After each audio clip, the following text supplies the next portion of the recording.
నమస్కారం. మన Rampachodavaram sub division లో గంగవరం పరిధిలో ఒక గాంజాయి సీజర్ చేయడం జరిగింది. సో దానికి సంబంధించి ప్రెస్ మీట్ అంతా కూడా.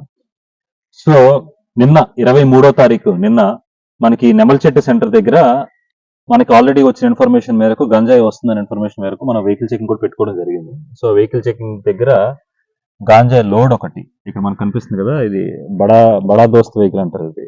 సో ఇందులో ఒక 30 బస్తాలు, ఒక్కొక్క బస్తా సుమారు 30 కేజీలు. సో 900 కేజీలు గాంజా ఇందులోంచి తీసుకురావడం జరిగింది. సో ఈ గాంజాయికి దీనికి పైలట్ గాను లేకపోతే వెనకతల దాని సెక్యూరిటీ గాను ఒక ఎవెంజర్ వెహికల్, సో దాంతో పాటు ఒక స్కార్పియో వెహికల్, ఈ 2 వెహికల్స్ కూడా వచ్చాయి వీటితో పాటు.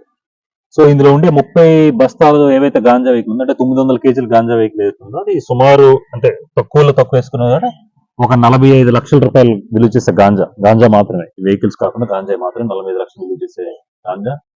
3 వెహికల్స్, ఒక 5 మొబైల్ ఫోన్స్ కూడా సీజ్ చేయడం జరిగింది. సో 45 లక్షల విలువైన 900 కేజీల గాంజా, 2 4 వీలర్స్, ఒక 2 వీలర్, 5 ముద్దాయిలు, ఒక 5 టచ్ ఫోన్స్ సీజ్ చేయడం జరిగింది. సో విషయంలోకి వెళ్తే ఈ గాంజా ఏదైతే ఉందో ఇది మల్కాన్గిరి, ఒడిశా మల్కాన్గిరి నుంచి వీళ్ళు తీసుకొని వస్తున్నారు ఈ గాంజాని. సో అక్కడ వీళ్ళకి సోర్స్ ఎవరైతే ఈ A2గా మనం చూపించిన ఇక్కడ రవీంద్ర కార్ అని ఎవరైతే ఉన్నారో ఆ సోర్స్ అక్కడ నుంచి గాంజాని ప్రొక్యూర్ చేసి ఇటు పంపిస్తే, సో ఈ పరేష్ బిశ్వాస్ అని A1 ఎవరైతే ఉన్నారో ఆయన ఈ గాంజాని తీసుకొచ్చి ఫర్దర్ గా ముందుకు చేరవేస్తాడు అనమాట. సో ఇందులో భాగంగా ఈయన ఇంతకుముందు పరేష్ బిశ్వాస్ అనేవాడు, ఈయన ఇంతకుముందు ఒక డ్రైవర్ గా పనిచేశాడు, ఒక చిన్న డ్రైవర్, ఒక లారీ డ్రైవర్ గా పనిచేసి ఆ తర్వాత లారీ బిజినెస్ మెయింటైన్ చేసి దాని తర్వాత గాంజా డ్రైవర్ గా పనిచేసి గాంజాలో డ్రైవర్ గా ఉండడం కన్నా గాంజా బిజినెస్ నే చేస్తే ఇంకా చాలా ఎక్కువ డబ్బులు వస్తాయనే ఒక అత్యాశతో ఈ అక్రమమైన బిజినెస్ లోకి ఎంటర్ అయ్యి, బిజినెస్ అని కూడా అనకూడదు, అక్రమమైన ఈ స్మగ్లింగ్ లోకి ఎంటర్ అయ్యి ఈయన ఇప్పుడు ఓన్ గా ఈ బిజినెస్, ఈ స్మగ్లింగ్ చేయడం స్టార్ట్ చేశారు అనమాట ఈయన A1. సో ఈయన మనకి యాక్చువల్లీ మల్కన్గిరి డిస్ట్రిక్ట్ కి చెందిన ఆయన.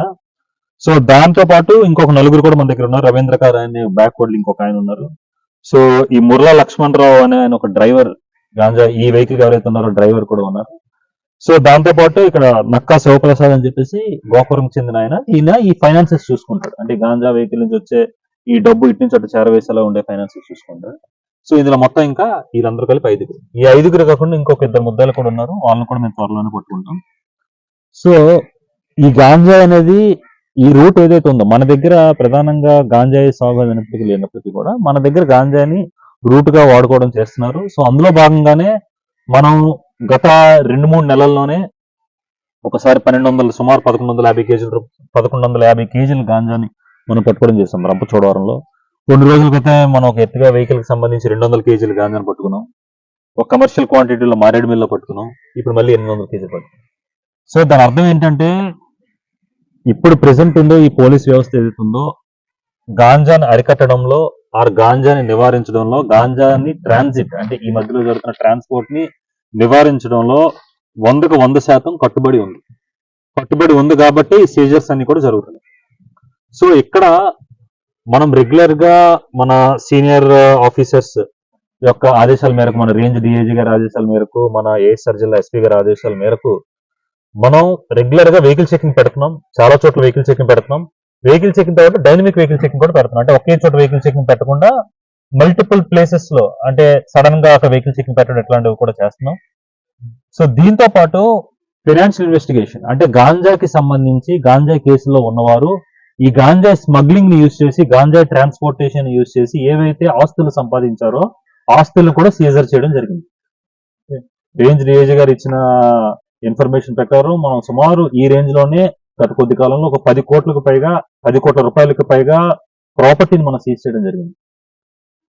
పిట్ అండ్ డిపిఎస్ అనే పద్ధతిలో గాంజాలో ఎవరైతే మల్టిపుల్ కేసెస్ ఇన్వాల్వ్ అయ్యి ఉన్నారో వాళ్ళందరినీ కూడా సుమారు సంవత్సరం పాటు వాళ్ళని జైల్లో ఉంచే విధంగా పిట్ అండ్ డిపిఎస్ కేసులు పెట్టడం జరుగుతుంది. ఫైనాన్స్ ఇన్వెస్టిగేషన్ చేయడం జరుగుతుంది.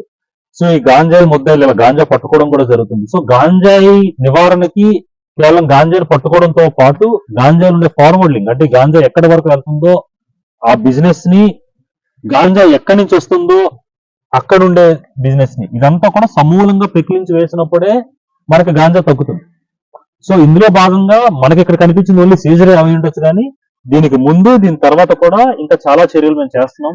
గాంజా ముద్దాలు పట్టుకోవడం, నేను చెప్పినట్లు పిట్ NDPS కేసులు పెట్టడం, వీళ్ళ మీద డిటెన్షన్స్ పెట్టడం, ఫినాన్షియల్ ఇన్వెస్టిగేషన్లు చేయడం, ఓకే, ఈ గాంజా సస్పెక్ట్స్ ఎవరైతే ఉన్నారో వాళ్ళందరూ మీద బైండ్ ఓవర్స్ చేయడం.